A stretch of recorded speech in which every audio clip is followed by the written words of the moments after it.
even if you are finance, this is important to understand. If you are finance, you are actually, to a degree, in a better position than the cash guy.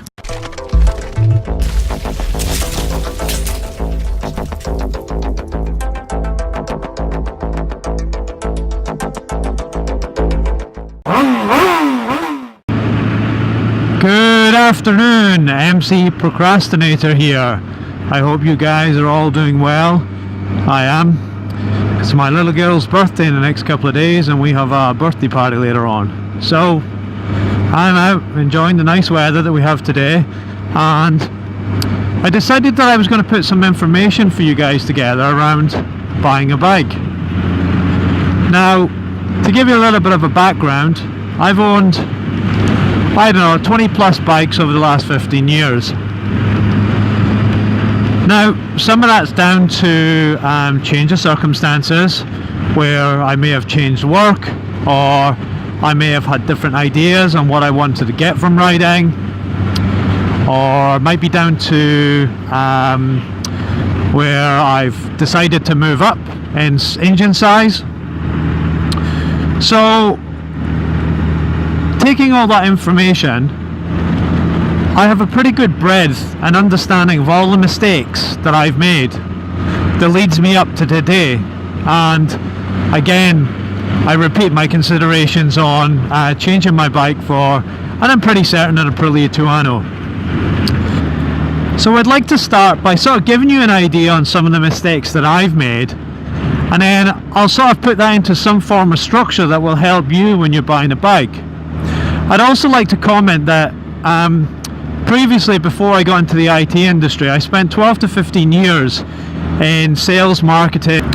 So from a seller's point of view, working for a dealership or another organization looking to sell product, I have a really good understanding about the information you provide to people to incentivize them to go and purchase something.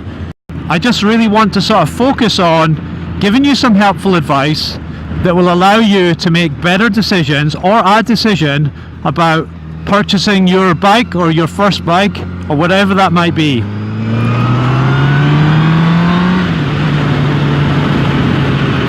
So where I'm going to start is that I would recommend, before you walk into a dealer, and this is probably more focused for dealers, just for a moment. I mean, there's lots of sort of crossover with regards to a motorcycle off of, I don't know, eBay or off of some bike magazine or whatever. The first thing that you need to do, and I really mean this, spend some time thinking about what you want to get from motorcycling. Now that might be predetermined for you. That might be I commute every day, I want something that's economical, I don't care about looks, it is just transport. It might be you commute every day, but you want to go out on the weekends, and you know, it's budget orientated. That's just a couple of examples, because to be fair, there's so many different scenarios that you can fill in that really sort of dictate to you the direction that you're likely to go when it comes to purchasing your bike. So we'll move on from that. What you need to do is you'll sit down and you'll dictate to yourself why you want a motorcycle or a motorbike. Okay? And then what you'll do is you'll look at bikes that you think will sort of fit into that niche. You might talk to your friends and say, hey look, I'm looking to buy a bike, what do you think? What do you think I should get? And that's always a little bit dangerous, because when we ask people very early on, what do you think I should get? They're going to give what they think that they would get. Okay?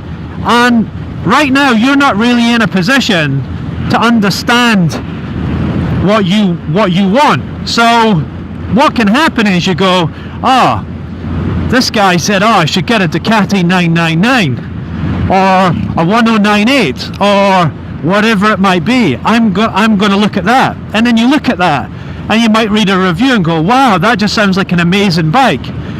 And then you go into the dealership and you take it for a ride and you just think, this is fantastic. It might meet your budget requirements. Perhaps you don't have a budget requirement. And then you jump on that bike, and the next thing you know, you're going out the dealership with a new bike. Whoa! Welcome to buyer's remorse. For the first couple of weeks, you might be too busy enjoying your bike and getting the attention from your new bike that you might not notice. But I guarantee you, down the track, that buyer's remorse will begin to set in. So what can we do when we go out and we're looking to buy something, specifically a motorbike? This can relate to most things. What should we do? Well, let's research it, right? Let's research what different bikes are out there. Let's look at what we want from a bike. And let's try and tie that information up. Let's try and tie the bikes up that sound like they would fit our use case. Okay? And then what we want to do is, once we've kind of shortlisted some bikes, what we want to then do, we want to review them. So let's go on YouTube. Let's go into buy motorcycle magazines or any type of content. Go into forums and research the bikes that you're interested in. Now make sure you spend a good bit of time researching. Don't just put, what's the best thing about this motorbike? You know, would you buy this bike?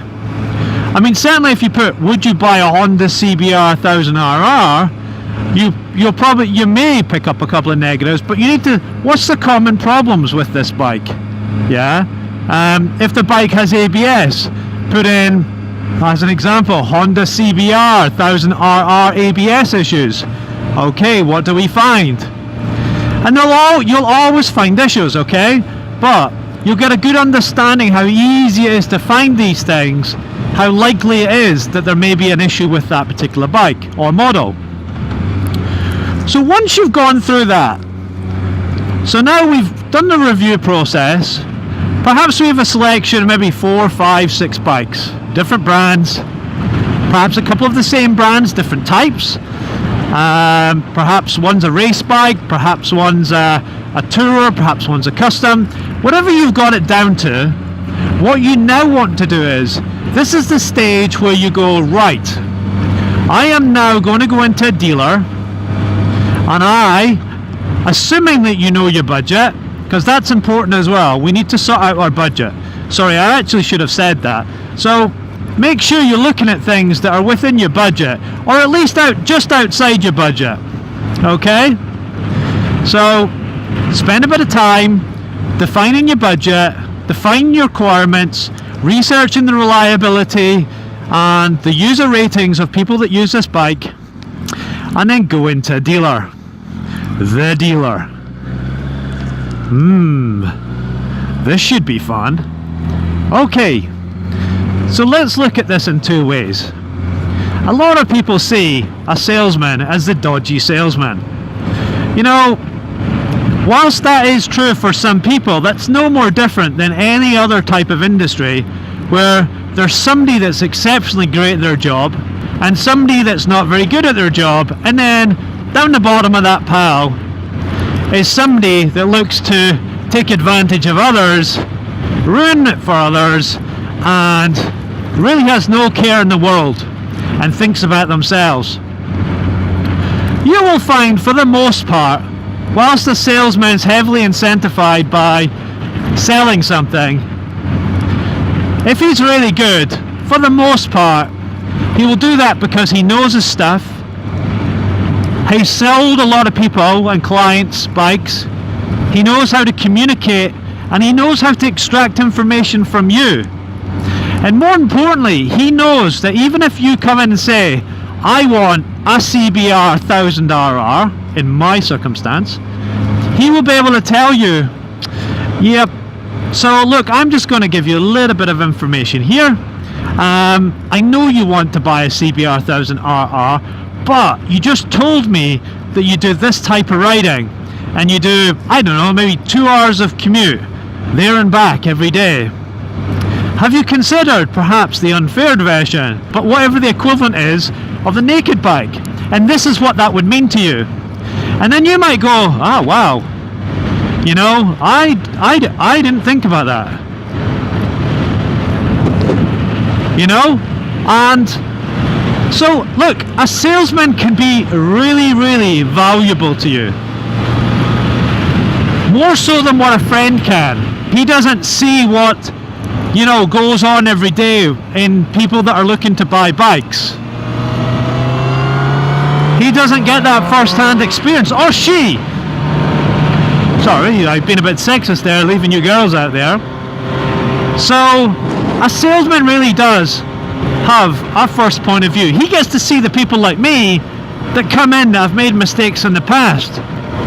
And if he's good, he'll log that information so that he can make sure that his clients, the people that he sells to, don't do that. Because the last thing you want as a salesperson is somebody to come back and will go, I made the wrong decision in buying this whatever, and I would like to change it. Because that's a tough scenario. It's a tough scenario in a couple of ways. One, that person is going to lose money. Two, because you feel that you haven't done your job correctly because they've come back to you and they say they shouldn't have bought this. That may not be the case. And three, it's never that easy selling something to somebody that's bought something off you before and is unhappy with it for whatever reason. So in the dealer, leverage that dealer, okay? Leverage them. You will know if that person is looking to help you or not. Now the negatives.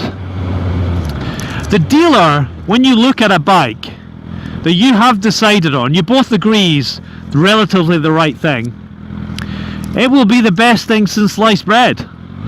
You will go, what is this bike to ride like? Oh, it's fantastic, it's smooth, it's great, the ABS is just second to none, and well, that traction control keeps you so safe.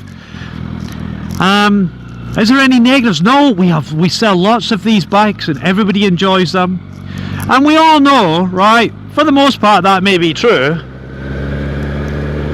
but of course they'll have issues. Of course they will. So we just have to make sure that when we're buying something, we listen to the things that we know are true and we rule out the things that we feel might not be so true, because we can research them later on. So the next thing is, make sure you tell that salesman or the dealer or the person that you're liaising with to purchase the motorcycle, make sure you tell them that you want to ride the bike, because there's a couple of things that go on here. One, we're pretty far down the track now because we know we've researched their bike, we've fiddled it down, or we've shortlisted it down, sorry, to a couple of bikes. But all that's based on reviews, information, videos we've watched. We may have sat on the bike and gone, it's comfy, but we really never ever should buy a bike without riding it. And when I say ride that bike, I don't mean ride that bike for 1 minute, 5 minutes, start it up and run it down the road. I mean really ride that bike. You'd be surprised actually how good a salesman can be if he goes, son, no problem, I understand that. That's why they have demonstrator motorbikes. If there is no demonstrator motorbikes, you do not buy that bike. Do you know what? I can list, it has to be at least 70% of the bikes I bought that I did not ride and I just bought based on reviews. And I would review and research the crap out of my bikes, but I'd always make the mistake that I got it so fine-tuned to the right decision that I didn't need to ride the bike. And a lot of that is because I'm such a visual person. So what you need to do is you need to just say, hey look, I would really like to take this bike, I'm very interested, and because of this, do you know what, you don't need to explain that. You just need to say, I'd like to take this out for a good test ride to make sure that it is the right bike for me. And if that person says no, well, hold on a minute now. One, what's wrong with the bike? Two, he can't be on your side because clearly he doesn't care about you, because would he go and buy a bike without riding it? And if somebody says no, then what you need to do is you need to, if it's the bike that you really think could be the one, just push back a wee bit and say, sorry, can I ask why you can't let me test ride this vehicle? If he gives you a reasonable excuse, say, no problem, have you got another bike that I can ride? And if he doesn't, you say your goodbyes and you go to the other dealer that has the bike or a different bike that you can take out for a ride and rule in, rule out. So, if you have a short list, which hopefully by this point you do, when you go into that dealer, you make sure you go through every one of your shortlist. You ask questions like, is there problems with this bike? You know, what's your customer feedback? You know, how often do you get these bikes in?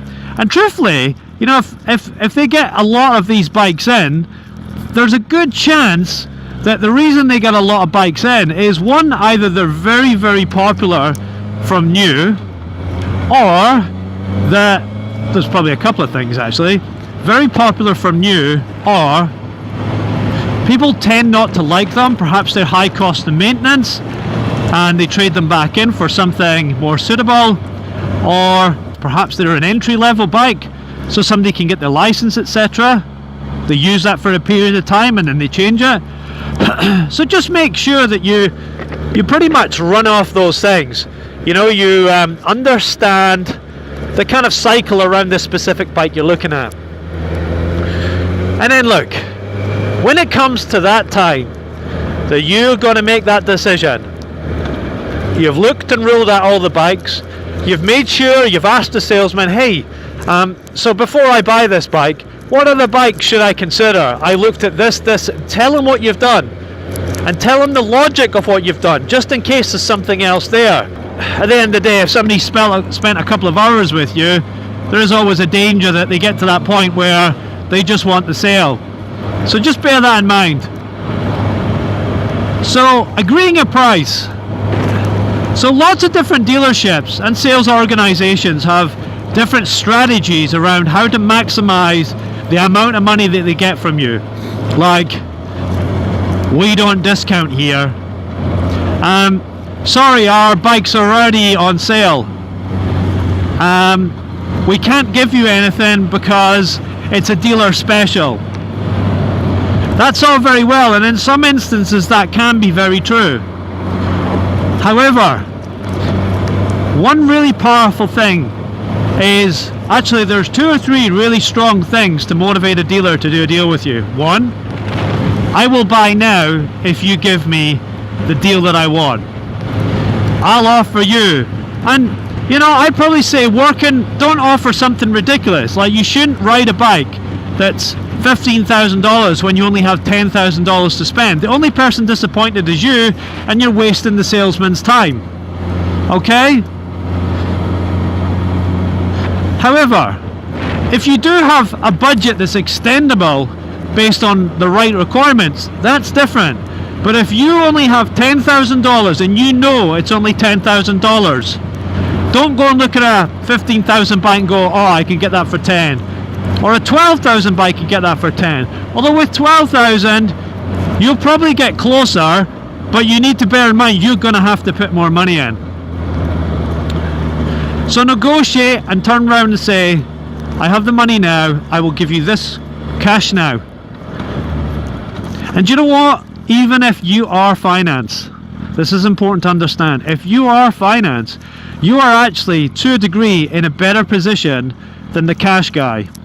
And the reason for that is, if I have to sell a bike that I'm going to make $1,000 profit on and give away $500 of that profit to somebody that's going to give me cash because I need a sale, I'm going to be in a much better position if that guy is going to pay me finance, because I'll probably get about $1,500 from the finance company in a back kick. So I'm probably going to go, actually, I can write that $500 off, because do you know what? I actually make $2,000 because I get the finance. So that's just something to bear in mind. Anyway, so make sure that you tell him either pay cash now or deposit or whatever it is that you can put hard buck down now if he gets the price that you want. Now there will be a couple of to and fro in. He will go back and he will say, oh look, you asked for $1,000, we'll give you $250. Never ever accept the first price. Your next decision here is a key decision. That will be, hey look, thank you very much, Mr. Salesman, for your time. I appreciate everything you've done, but I can see this bike is probably a little bit more than I wanted to spend. I thought I would have got a little bit more off. So look, I'm just going to go down, I'm going to look at some more bikes at other dealers and see what I can get from there. And I really need to buy something before the end of the month. Now these are extremely important keywords. So the important keywords come, right, where he goes, one, am I going to lose this guy to my competitor? Is he going to give me more money, or is he going to give them more money than I did? I can't let them walk. A manager will be like, no, don't let them walk. I'll come and get involved. So at some point, he'll probably go, oh, let me just go and talk to my manager. And then either the manager will go, look, give him another $250, you know, or he'll come out and have a chat with you and trying to get involved. Look, I'm the manager, I make the decisions, and give a big long story about how difficult it is to discount this bike, blah, blah, blah, blah, blah. And you know, to be fair, right, these guys do need to make money, of course they do. It's very important that they stay in business. But it's very important that we look after our bank account. So it's like a bit of teamwork, right? If they're helpful, you're helpful. If they don't give you what you want, see how much you can get from them. So he'll come in and he'll maybe offer you, you know, and hey look, right, if you've asked for $1,000 and they give you $500 or $600, you know, anything a bit more than halfway, that's a good shout, right? Again, they have to make money. If you're just being an ass because you want to screw them over for everything, well, you kind of deserve what you get. I'm sure pretty much down the line you will get a special steal, but, you know, for what? All that extra hassle. You know, it's much better to be able to deal with the guy that has given you great advice and worked really, really hard to get you the bike that you want. So have a think about that. So if talking to the manager, or again the salesman, and he's gone back to the manager, you know, they still know those key words, and that is end of the month, cash, or right now, deposit. You're going to look at other dealers. They will not forget about you. You will go out, and do you know what, actually, one last thing, what they might say to us, look, it's a killer, right? It's a game. They will turn around and say to you, oh look, the reason that we can't give you any more money off is because we actually have somebody coming in this afternoon or tomorrow morning to look at this bike. And then you just go, oh my god, oh, I'm going to lose this bike. I'll just buy it. I've done that before, even though I know that little trick exists. I've so done that. In fact, that happened with the Aprilia I rode the other day. They said they had 3 or 4 people looking at it, and my little brain was ticking over going, I should buy it, I'm going to lose out on this, I'm not going to get another option again. And you know, my sale of my bike fell through, and then I thought, wait a minute, have they really got that many people looking at it? Probably not. You know, so just remember that. So in that instance, what you say is, no problem, I understand that, that's great, well good luck selling the bike. I'll have a think about it. Like I said, I'm going to have a look at a few more bikes and then I will come back to you. And then as the month progresses, what you will very often find is they have targets to meet. So really speaking, if you're going to buy something the last week of the month, maybe the last week and a half, just to give you a bit of time to go around the dealers and do what you need to do, is the best time to buy. It's the best time to buy. because those dealers will do anything to hit their target within reason. Okay, so if you can hold off to the last week and a half of the month, you're in a win-win situation right there.